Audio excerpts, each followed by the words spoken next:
What's up everyone? So this is a closer look series of the FIBA World Cup qualifiers that happened about 3.5 weeks ago. So in this video I'll be looking at Uganda. I've made a couple of videos looking at Egypt, Angola, Kenya, just try to give my 2 cents on what I've seen. And in this video we'll be looking at Uganda. So Uganda was in Group A and they finished behind Nigeria and Cape Verde. Actually Cape Verde topped the group. And this Group A, there were 4 teams. Mali got disqualified because they had back-to-back walkovers about 3 weeks ago in the second window that they were supposed to participate. But that's not the story for today. The story for today, we're just going to focus on Uganda, and Mali being disqualified removed the FIBA removed the games that they played against. So when they got struck off the group, even the games that they won, they lost, they were eliminated. So it seems like Group A, they only played 4 games. So Cape Verde, 3 wins, 1 loss. Nigeria, 2 wins, 2 losses. Uganda, 1 win, 3 losses. So even if they won against Mali, it would be disqualified and wouldn't be counted. But looking at the games that they played, the first game to look at is Uganda versus Cape Verde. This happened in November, and Uganda came up strong. They're actually one of the underdogs. When you look at Cape Verde, this is a team that finished number 4 in the FIBA Afrobasket, and they got upset by Uganda 77-74. I made a video last year talking about this game, just looking at the stats, but now I'm just going to compare the stats for that game that they played in November and these stats with the game that they played in July, which is about 3 weeks ago. So you could see Cape Verde were trying to get to Uganda, but you could see Uganda also fought back because Cape Verde at this point, they thought that Uganda were lightweight a bit, and they kind of took them lightly. They had a few lapses. They had a few lapses on D, and especially Uganda having a scoring slump in the second quarter and Cape Verde capitalizing on it. You would think that Cape Verde were going to just finish Uganda off, but Uganda pulled it together in the second half, and in crunch time, especially in Q4, you could see they just picked up the pace and they were able to steal that game by 3 points. So it was actually pretty interesting to watch because I watched it live at the time, and I just gave my 2 cents on it in a video I made previously. But overall, this was a great game, especially for Uganda. It kind of pushed them over and made them a team to look at as a sleeper team. So, but if you look at the way statistically Uganda panned out, especially on 2-point field goals, was 53%, 35% from deep. But in the line, this is the place where they really struggled. Okay, from the field, they shot 48% from the field, as opposed to Cape Verde, but it wasn't looking good, especially for Cape Verde, as they lost the rebounds department, but they only 2 rebounds, shy. So looking at this, you could see Cape Verde dominated Uganda, but they were not able to finish them off at crunch time when it really mattered. And those big shots they were supposed to hit, especially in the final 2 minutes, they just didn't go in, and it just kind of stifled them. But if you look at the game that they just played about 3 weeks ago, you could see Uganda kind of tried to put their foot down the way they tried, but Cape Verde just came in and just dropped the hammer, especially in the second, when Uganda just had a slight scoring slump at the end of Q3 and heading into Q4. They were not able to recover, and Cape Verde just came in and just thwarted them. But Cape Verde, if you look at it closely, in Q4 with 4 minutes left, they kind of struggled to get those points up. But it can be argued that, okay, they were up double digits, so there was no necessity to keep piling on the points they could, but there was no need because they're already up. But when you look at the way they shot the ball, they shot 51% from the field and 51% on 2-point field goals, 48% from the field, 29 out of 61 shots.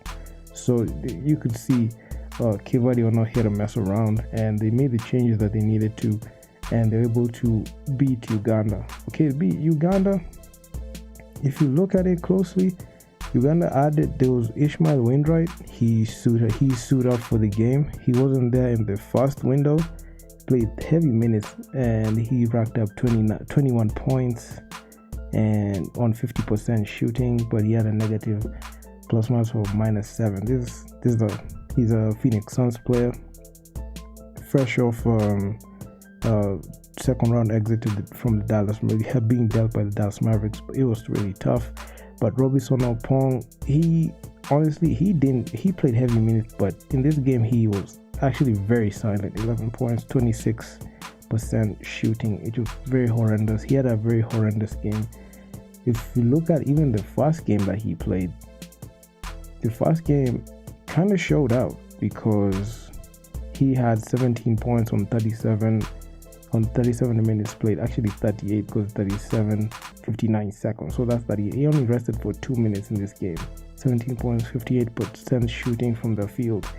He had a pretty decent game, and he is one of the main reasons why they're able to stay in this game. But you could see Baron Davis, 36 minutes played, he shot 50% from the field and scored 27 points. So you could see, and he also finished this game with a double-double, 10 rebounds.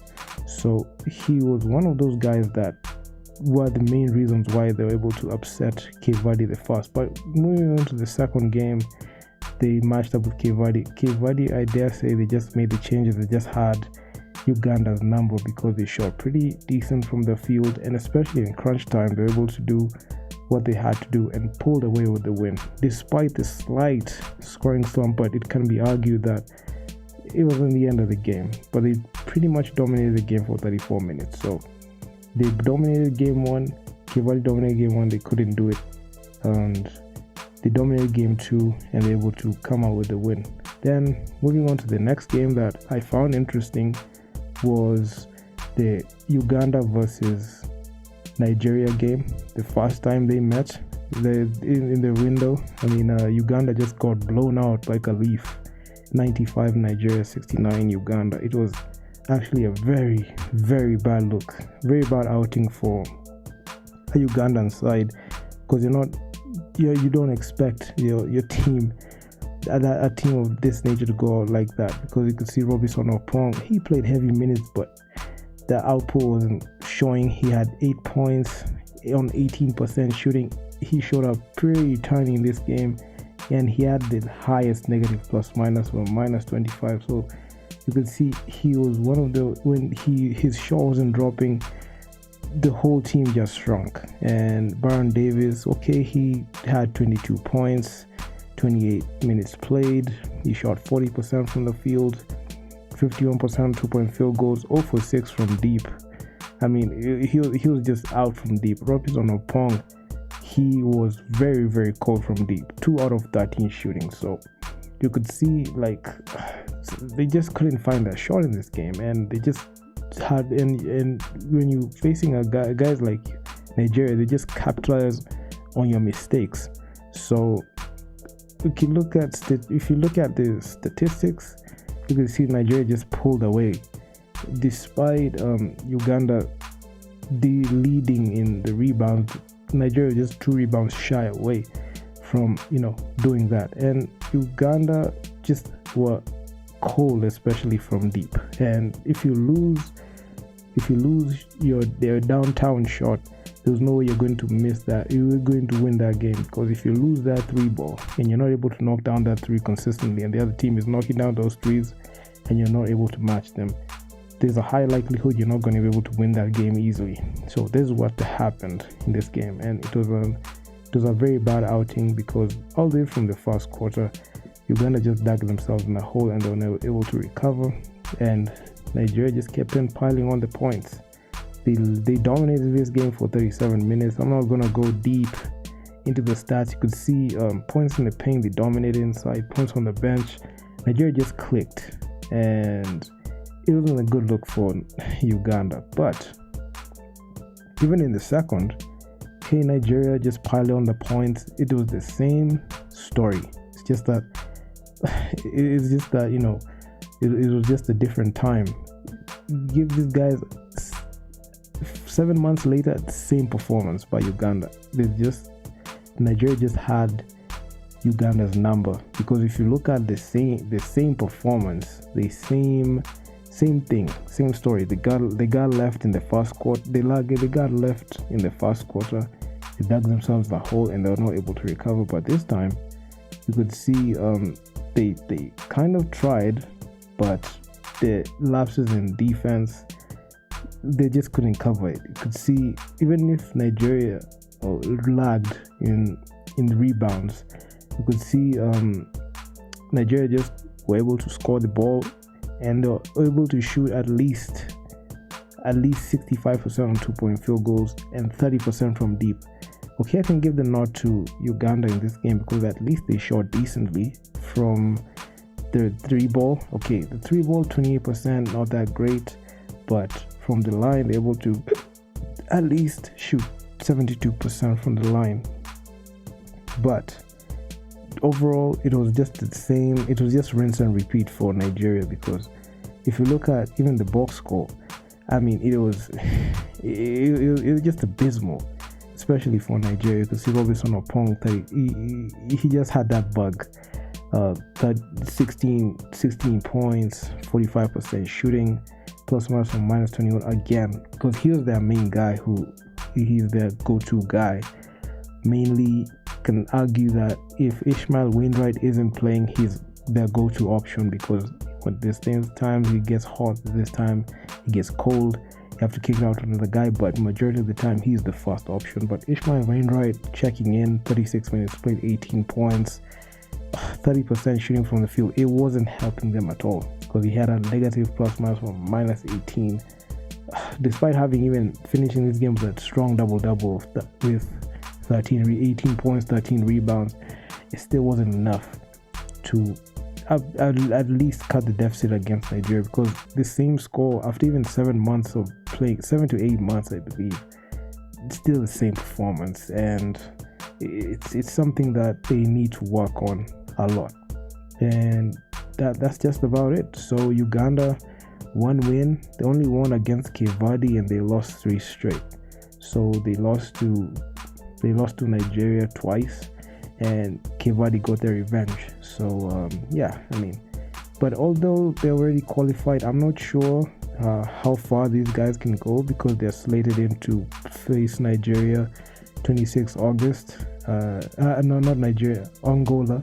Uganda versus Angola, and we're just waiting to see how Uganda is going to fare, because, you know, Angola is not the heavyweight. They're not able to match up pretty well, especially with a team that is well structured. They can Nigeria well-oiled machine. So if they're not going to perform better and at least show that they can play a decent basketball against Nigeria, we're not sure if they're able to play against Angola, Cote d'Ivoire, a team like South Sudan, if they're going to meet down the road. So we're not sure, but hey, I mean, at least they qualified, and it's something good to see. And I'm actually rooting for them because from East Africa. So support our brothers here. So yeah, if you guys like the video, make sure to leave your feedback down in the comments. What you think about the FIBA World Cup, what you think about Nigeria, what you think about this video, anything. And for all that great stuff, man, I'm out. I'm gonna see you in the next upload.